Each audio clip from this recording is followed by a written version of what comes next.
Purity muthoki wa ukuru wa miaka 24 kuma Mwena wa Mavui kaunti-ini ya Makueni na uria moko make marengirwo ni muthuriwe riu ni ahithuritie ati arahaturaga kihiko-ini kiri na ngucanio na ngahiha kwa ihinda ria miaka 3.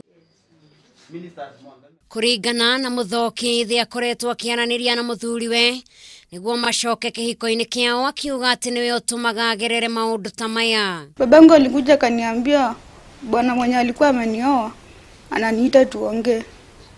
Mimi nikamuuliza dad, sasa nitaweza aje kuongea na mtu tuliachana? Sasa kuingia baba alirudi akaniambia huyu jamaa amekuja na asimwachilia aende usiku, atampea nyumba ya bradhangu alale hapo.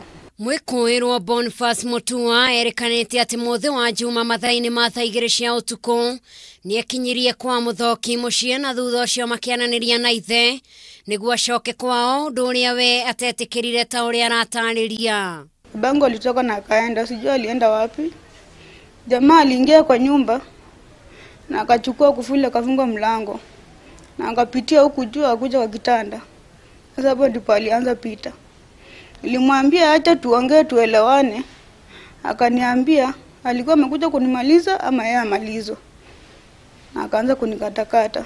Gavana wa kaunti-ini Kivutha Kibwana hamwe na munini wake mamucereire thibitari-ini munene wa Makueni kuria arahonia nguraro ona gutuika muthuriwe ni uragitwo ni muingi uria uraihuirwo ni matukuya. Alikuwa amekatwa mikono mpaka inaningania tu na nyama, kwa hivyo ikawa lazima ikatwe na madaktari.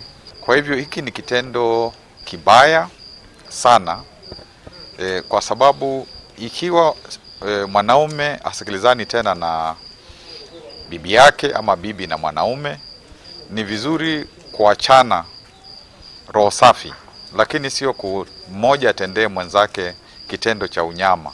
Na kuwa Mwena wa Haaro kaunti-ini ya Kiambu munini wa shifoni oretie andu amakiraniririe orere mathina magumiire andu aingi micini kumana na king'uki gia COVID-19. Ore ingira andu aria marathumbura na micii ni undu wa kwaga irio, athuri na atumia, ingimuhoya mukiraniririe murimu ni wa kahinda kanini ni uguka no thire na mucokerere maica manyu ma tene. Ngiribotera Kameme TV, njitagwo Njeri wa Wambui.